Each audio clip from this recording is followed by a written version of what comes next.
In this short series, I impart all of my knowledge about Pokemon to you, including these topics.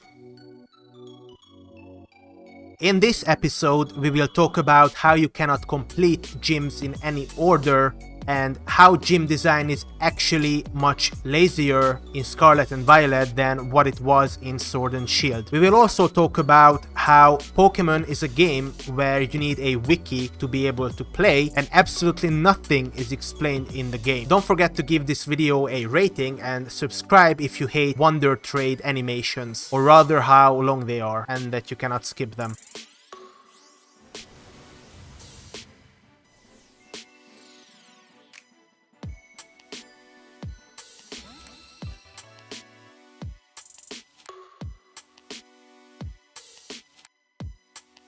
So I started playing Scarlet and Violet, and that was such an amazing feeling when I found out that you can do gyms and also the main story points in any order. You can complete gyms any order that you see fit, except they are level locked and you cannot complete them in any order you wish. That feeling, I mean, I wanted this change ever since I was a kid, and they gave it to me, and then when I realized that it's just a hoax, it was like finding $1 million and then getting robbed instantly afterwards. I know it sounds really weak, but something just sort of broke inside of me when I realized that it was just BS. Not only can you not complete gyms or the main story points in any order you want, but you need to look up guides just to play the stupid video game in order. When you open the map and you see the numbers, that's not the order, that's just what you did before. So when you're playing the game on a separate tab or on your phone, you literally have to open up a page like this that tells you which order you should complete the main story points and the gym leaders. And to the smart asses saying, well, technically they can be completed in any order. Well, you can walk to a fairly near gym, the psychic gym, at the very beginning of the game when you have a level 15 team, but it's gonna be hell of a lot difficult to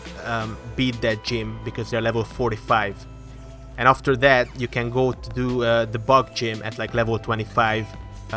The bug gym is level 15. It's just not a fun progressive curve. What's extremely funny, and a lot of YouTubers didn't realize this in their review, but the current system of being able to complete gyms in any order, it actually took less effort to program and develop than the Sword and Shield system, because back in Sword and Shield they actually needed to program in artificial walls to keep you from doing the gyms in any order. So yes, this Scarlet and Violet doing gyms in any order took less effort than the Sword and Shield system, because here they just let you roam around the entire world without having to actually add in any obstacles to keep you from going to the level 45 psychic gym at level 15. Yes, I know that the psychic gym you have to go through the cave and you need like long jumps at the very least, but there's probably other ways of reaching that place. The first 10 hours of me playing Scarlet and Violet, I just ran around the entire world without having the ability to swim with my rideable Pokemon. And going back to the toggleable difficulty setting from the previous point, it would have been actually very easy for them to program in the gyms and the story points to have increasing levels. So for instance,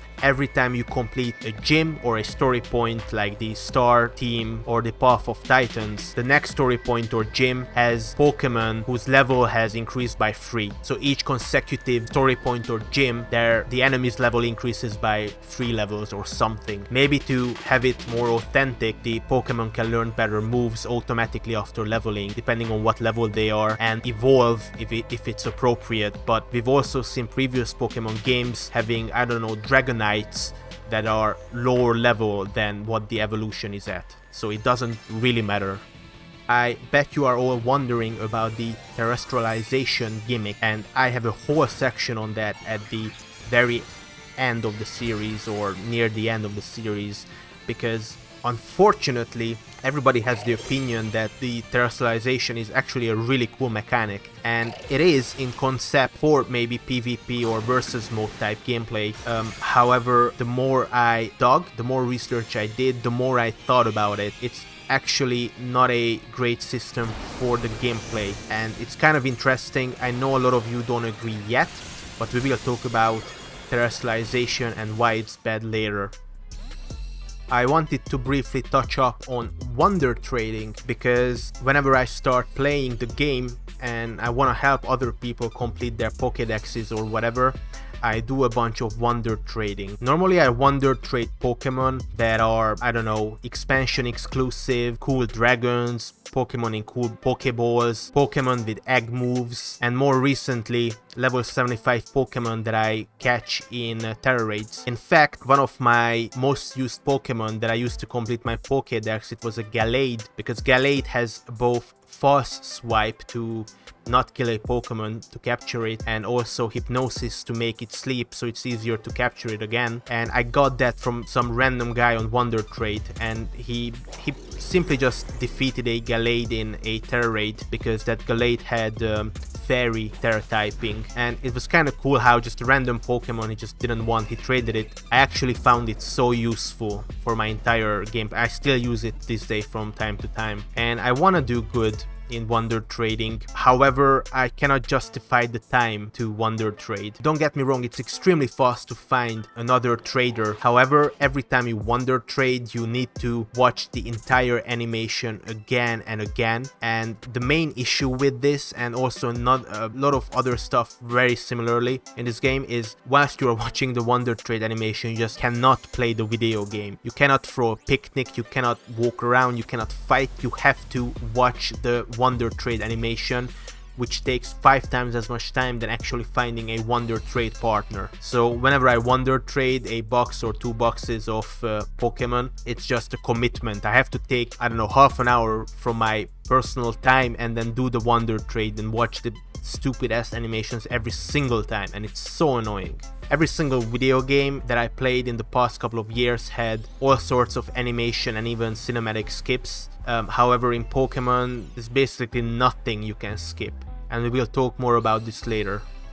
So you might have heard the sort of meme, or there are video games where you need a wiki to actually play the video game, like, I don't know, Terraria. And normally this is a compliment, because if you need a wiki to play a video game, that generally means it's not necessarily well thought out, but kind of difficult. There's a lot of content. You need to learn a lot to progress. Pokemon is probably the poster child of a wiki video game. Let's talk about things that the game does not explain. Like I said, stab moves, some move descriptions like curse. They don't actually explain what the move actually does. I hate how almost all the moves first explain like the move in sort of like a roleplay way rather than actually explaining the move. Moves don't explain what the chances are to flinch or freeze or whatever. There are a bunch of items that are poorly explained. The game doesn't explain how much buff stages boost your damage or defense. The game doesn't explain natures, EVs and IVs. There is no base stat comparison between Pokemon, like a database.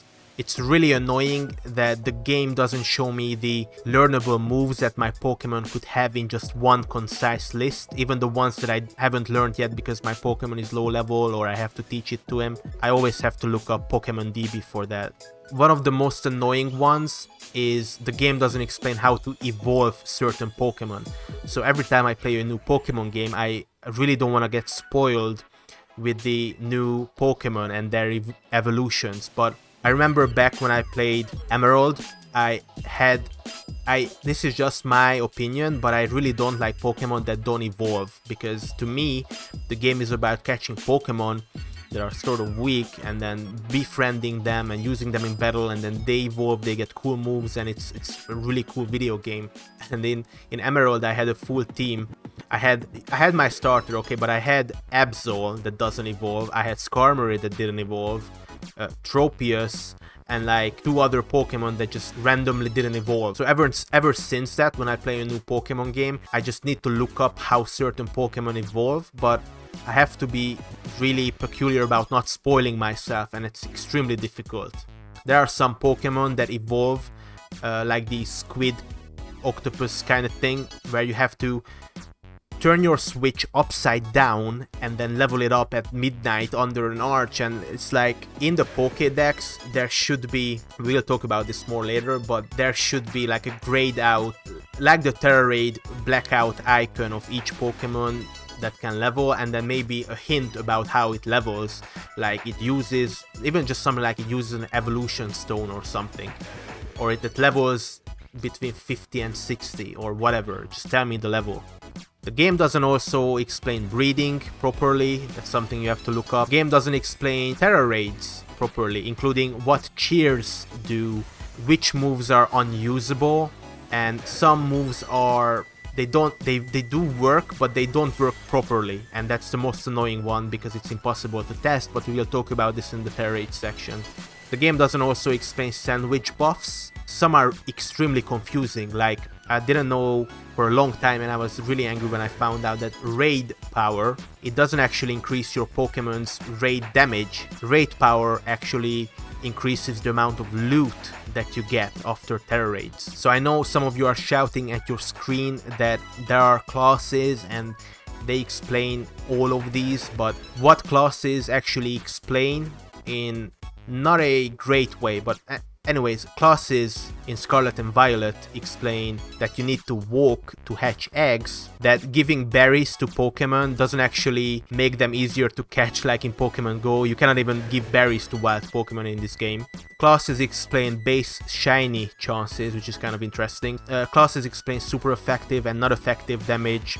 And finally, classes explain how much the attack buff is per stage. So the way classes work in Scarlet and Violet, they are multiple choice questions, but unfortunately, even though it's an okay way to make people remember, because it's a fun way to learn and fun always equals better learnability, unfortunately what the game requires and needs is a wiki. For instance, the entire website of Pokemon database, PokemonDB.net, should be entirely just ported into the video game, but that wouldn't be enough, unfortunately. This sort of database type of information is a type of thing that people that don't care about it just don't read it, but people that care about it find it extremely convenient, because now I just constantly have to have, not to mention the type chart of type weaknesses and defenses open in front of me on my monitor or on my phone. I also constantly have to have Pokemon DB open whenever I get a new Pokemon to check what moves I should be bringing to a Tera Raid. Not to mention looking up other info on